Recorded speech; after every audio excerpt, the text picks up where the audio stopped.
You think you know me?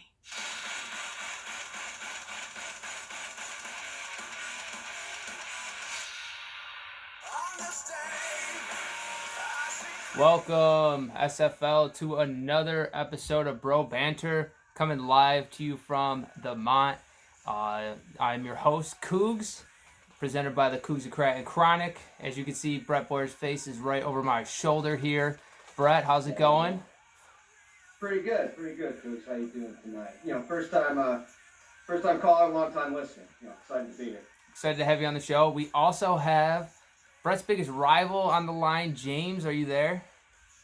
Cougs, thanks for having me on. I'm happy to be here. I've been dominating this league for a while, and I think it's time I start dominating the podcast too. So thanks for having me on. Looking forward to it. All right. You dominate the league, though? Do you? Gotta give him respect where respect's due. Congrats, Brett. All right. So, you guys ready to dive right in? Yeah, let's do it. All right. So, I like to start the show with a middle of the road matchup. We did have some technical difficulties last night. This was voted on by one of the panelists last night as the game of the week, but I do not believe it is. And this matchup also does include two people who are on the show to start. So, James, you suck. You're going to lose this week. We have the Anchovies, myself, versus the Daddy Longlegs. You need to put a "the" in front of your name, James Zakari. Okay, was that the question to me? What was the question, Keegan? There was no question. I was just making the introduction. So, okay. Let's dive right into the matchup. Let's hear from Brett first, so we can then go off of what Brett has to say. Yeah, so it's sort of two ho-hum, middle-of-the-road teams. They haven't done that much this year. At quarterback, I think James has the advantage with Watson. Kyler hasn't exactly set the world on fire. At running back, got to give the edge to Keegan, but I think it's closer than people think. It's Keegan's got some challenging matchups against an up-and-coming Tampa Bay defense. Wide receiver, obviously James. It's the only position that he ever gets right. And tight end, I think it's pretty close between Waller and Walker. Both have had strong starts to the season. There was a coaching change, Brett. Austin Hooper will be making the start for the Anchovies at this current time. Not saying it's for sure, but at this moment, I'm going with Hooper. All right. I hate to say this, but I think Keegan needs a massive week from Kyler to pull this out. Gurley's matchup's brutal. He's been nothing more than an RB2 this year. Odell's got a tough matchup. It's just hard to see, how Keegan gets this done without outlandish performances from Murray or Henry. So, pains me to say it, but I think James takes this one. All right, so Brett is on the Daddy Longlegs side of the fence. James, let's hear your hot take on this matchup. Yeah, so the Anchovies are 15-point dogs, and I think that's about right. So, as Brett mentioned, the limited upside for Kyle Murray, that's something to look at. I don't think he's had really more than 21, 22 points yet this season. Darrell Williams, he's starting in his flex. Come on, you're chasing points there. Gotta do something. With Miami, with the Daddy Longlegs is Amari Cooper. He's been a stud this season. A touchdown in each 3 games, 4 on the season. He's wide receiver 6 this year. And that's just an elite offense. Dak's been having all day. It's going to be a shootout indoors on Sunday night. So that's a player to look at. Another player is Devontae Adams. A slow start to the season, but I think he gets going tonight. He will have 8 catches on 9 targets, about 100 yards, maybe a little over, and his first touchdown of the season. Chris Thompson is an interesting player for the legs. He's a player that's been a high floor type player, could be an RB2 and has the upside. Adrian Peterson not getting it done in Washington. I look for Chris Thompson having another solid game. And Darren Waller, George Kittle of 2019. I'm taking the Daddy Longlegs. They're elite at quarterback. They're elite at wide receiver and tight end. And that pickup of the Chargers defense last week was great. They're playing Miami this week. Look for them to get their 14-point projections. And for the Anchovies, Beckham I wasn't big on, and Derrick Henry's a player. 42% of Derrick Henry's points are coming off touchdowns. He has 4 in the season. I don't see him getting another one here in Atlanta. Might be a shootout. Might be a Deion Lewis game.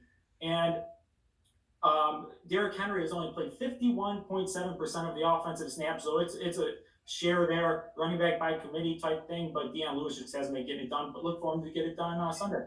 All right. So it sounds like you guys both are going with James and the Daddy Longlegs. Obviously, I'm going to disagree. I mean, I think I do need to get points out of some players. I'm going to need some breakouts this week, but it's about time I got some of those points because I haven't had a week yet where I did. So it's coming. So obviously, I'm going to go with myself. Heard that, James? Go with myself. Expect it. Good. Now, James did bring up something earlier that I kind of do like. In this matchup, I want to hear a sleeper, a dud, and a stud that you are all expecting to come true in this matchup. Just quick, don't have to get into too much detail. James? Yeah, so I mentioned it. My stud of the day is Amari Cooper, and I mentioned he's a stud. And my dud, I mentioned it again, Derrick Henry. All right. Brett? I think Mixon's gonna have a get right game here against a Pittsburgh. Yeah, that last week, Brett. No. You know what? He had an okay game. He didn't do anything special, and his team lost the game. I think Mixon's got a good bounce back spot on under the bright lights against a very, very underwhelming Pittsburgh team. Pittsburgh looks pretty bad this year. They're certainly not a playoff contending team. As far as the dud of the week, I'm going to go with Todd Gurley. Tampa Bay's defense has been ferocious under Todd Bowles. He couldn't cut it as a head coach, but he's really got those kids down in Tampa playing all right. Okay.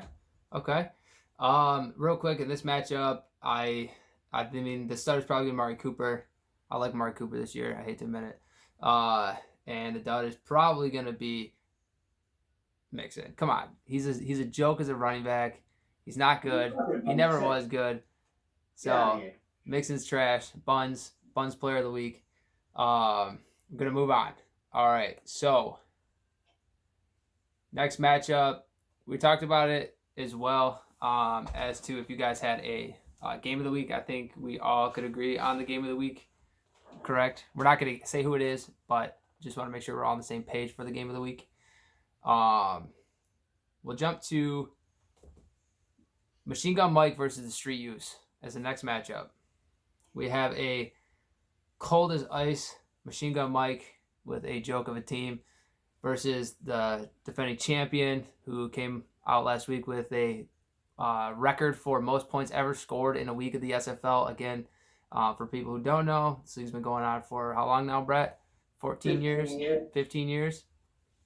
So it's coming out setting a record, which is impressive, especially when quarterbacks used to get a lot more points than they do now.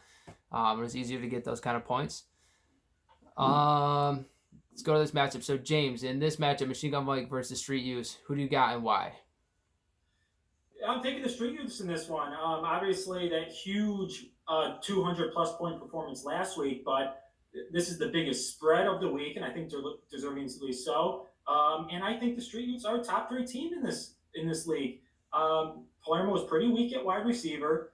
David Montgomery, my dud of this game, is playing tough Minnesota defense, who really, outside of the Green Bay game, Minnesota playing Green Bay week 2, is not allowed a running back with more than 4.5 points. So I don't expect much from him.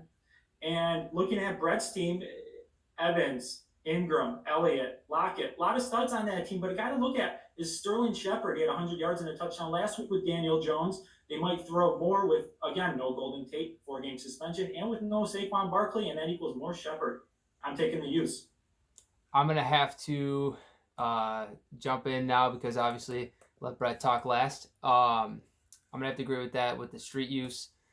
Taking this one down. I think there's too many good players in this matchup on one side of the football, not necessarily on both sides of the football. So, with that being said, we also have to go to a quick break before we hear Brett talk about his own team. And we'll be right back after this quick commercial break.